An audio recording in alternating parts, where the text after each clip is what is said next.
Journey IFC strives to create safe spaces to worship God.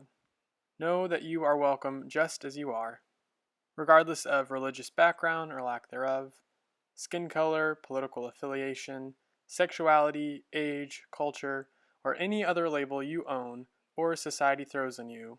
You are welcomed and celebrated here just as you are. Next is our reading. Our reading today comes from the book of Acts, chapter 12. It's a story about several thresholds that were crossed to free people from bondage. Bring that up for us.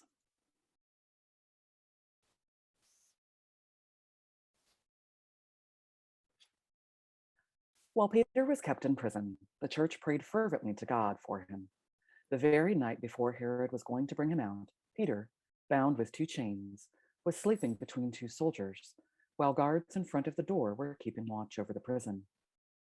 Suddenly, an angel of the Lord appeared, and a light shone in the cell. He tapped Peter on the side and woke him, saying, "Get up quickly." And the chains fell off his wrists. The angel said to him, "Fasten your belt and put on your sandals." He did so.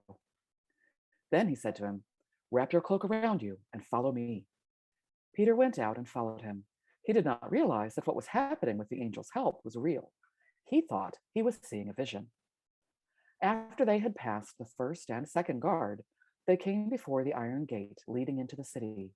It opened for them of its own accord, and they went outside and walked along a lane, when suddenly the angel left him.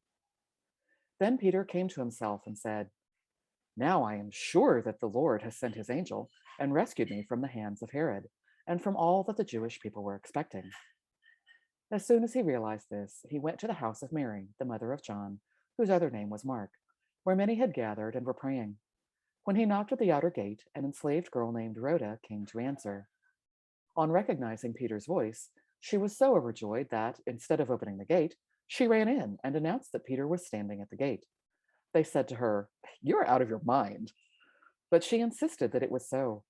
They said, "It is his angel."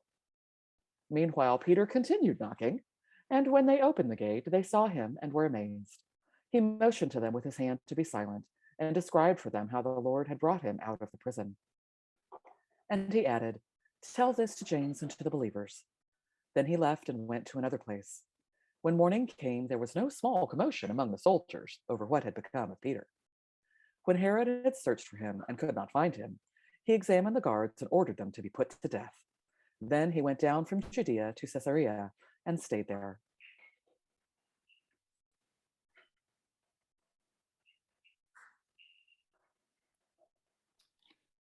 Thank you, Margaret, for reading that.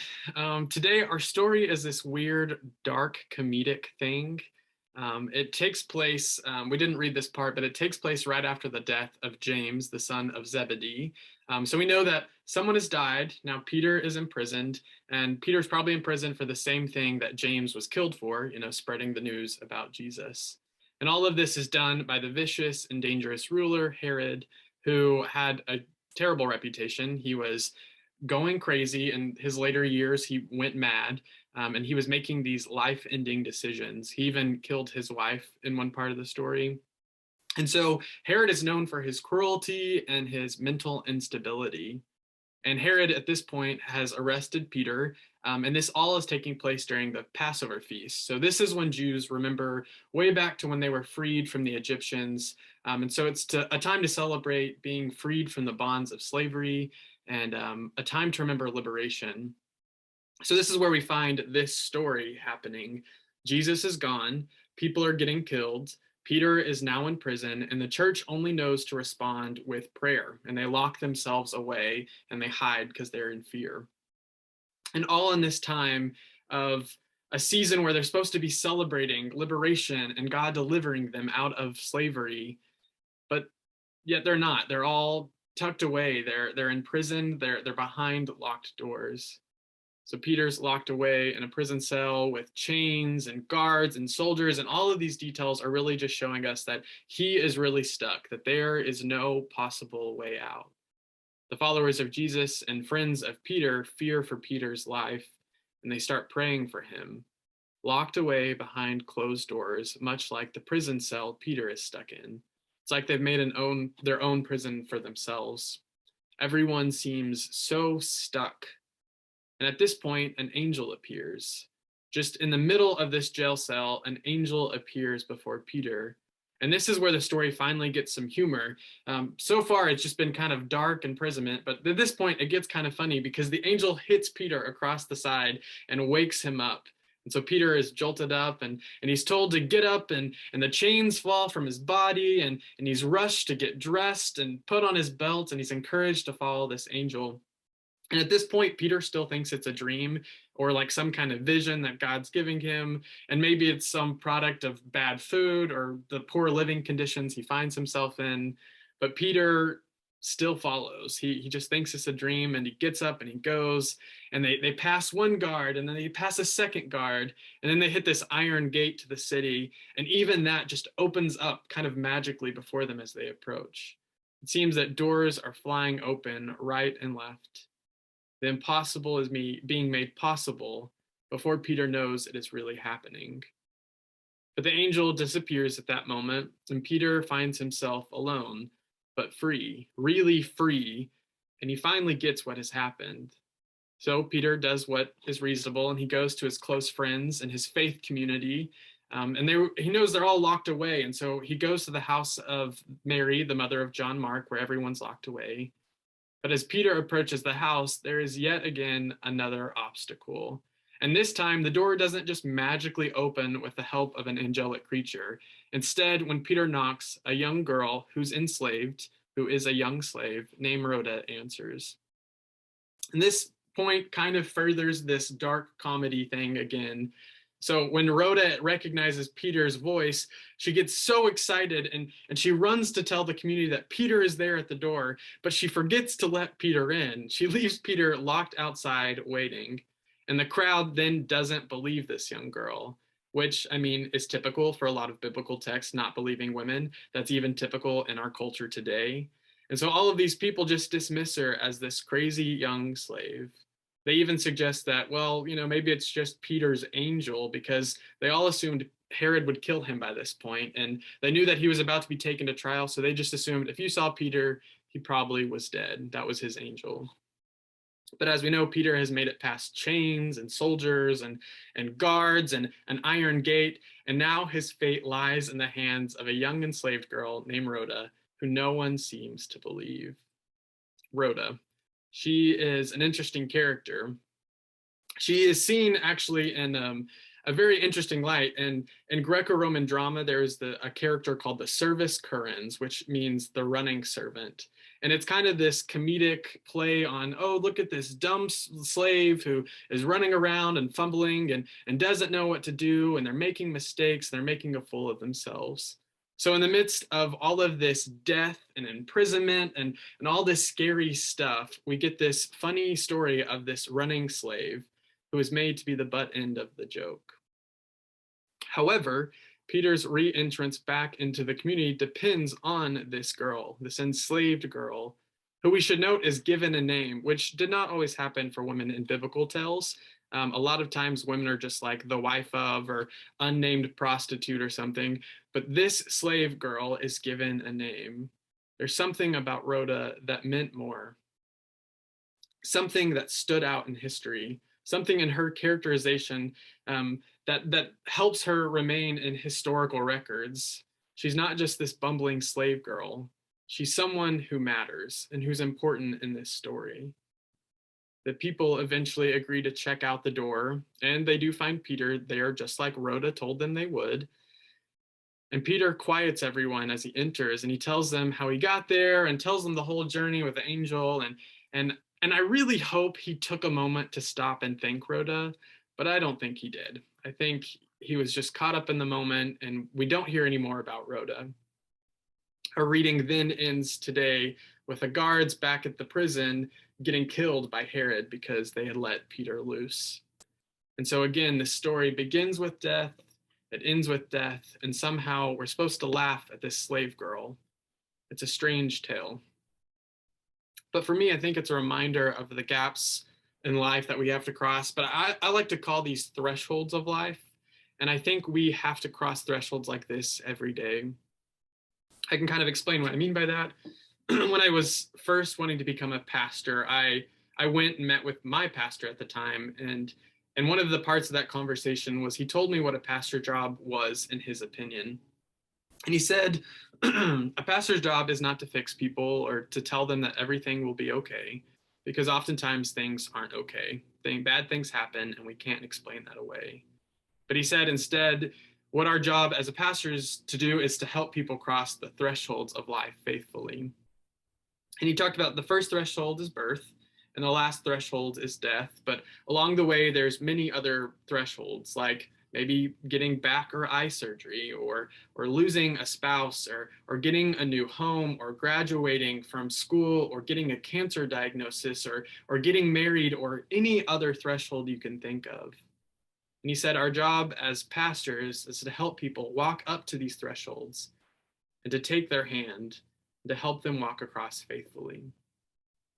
Since that moment, and since that conversation, I believe that that has become my calling in life, to help people cross these thresholds of life faithfully. But I don't think this work is limited just to pastors. I think we're all called to do this work.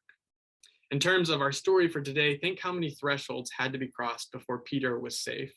First, he had the chains, he had soldiers around him, he had two guards, he had a big city gate made of iron, and then he had this door to the house in the story with Rhoda. All along, Peter needed help, both divine and human, to make it through life and to experience this liberation that they're supposed to be celebrating this time. You know, this idea of being freed from bondage and imprisonment.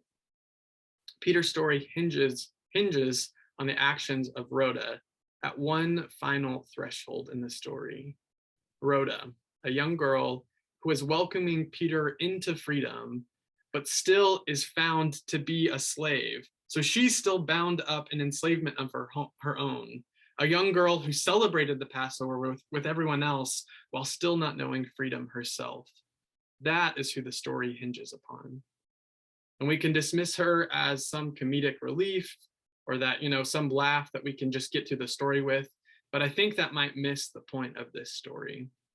If we are here to help one another cross these thresholds of life faithfully, we are going to need good gap tenders or threshold crossers to stand at these thresholds and to help us guide us through them, and to get through these big life events together and supported. We need to learn from this story that flips the master-slave dynamic on its head. Everything is turned over. Peter relies on a slave to be freed, even though she is enslaved herself. This story reminds us that we need to humble ourselves and realize that our liberation is bound up in the liberation of one another. Without the model disciples like Rhoda, who joyfully answer the door and welcome us home, or like the women who witnessed the resurrection of Jesus and spread the news, if we didn't have them, we would be stuck on the other side of this threshold, waiting for something or someone to help us over it. If these women would not have stepped up despite being silenced, I don't know where we would have the story at. So whatever your threshold is that you face right now, and I know our community has a lot of thresholds we're facing right now, whatever has bound you up and has you imprisoned, maybe not physically, but maybe metaphorically, know that God has put people, in fact, this community right here online has put us here for a reason. And our lives are here to help one another, to help us cross these next thresholds that we face faithfully. So know that you are not alone, and know that help can come from the places we least expect it, even like from a running slave girl named Rhoda. But God is actively engaged in the work of liberation and seeks freedom for everyone, every single one of us right here. God is working to liberate us all from whatever binds us up. And so if you're in a place right now where maybe you're not bound up, but you can help someone else, know that we are all called to be gap tenders, threshold crossers together. We are all entrusted with this calling to support one another in troubling times. And let me tell you, these are very troubling times we're in. We're in a pandemic, everyone's separated. It's tough. We need one another. So let us be diligent like Rhoda and help others when people doubt us and call us crazy. And let us be like Peter, who had to humble himself to receive help in a scary time. In these ways, we can cross these thresholds together faithfully. Amen.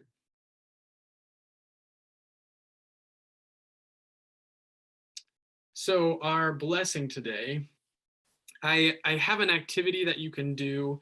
It can be as simple as putting a sticky note by your door. But in Jewish tradition, they'll put a mezuzah, is what they call it. It's a scroll that is harks back to the, take these words and bind them on your head and put them on your doorpost so that you can remember, the Torah, that you can remember the scriptures. And so what they do is they take a scroll and they put it in what they call a mezuzah, and they put it on their doorpost. So anytime they leave, they can touch it. It's a reminder of the blessings of life. I won't say we are making mezuzahs because that doesn't exactly fit what we're doing.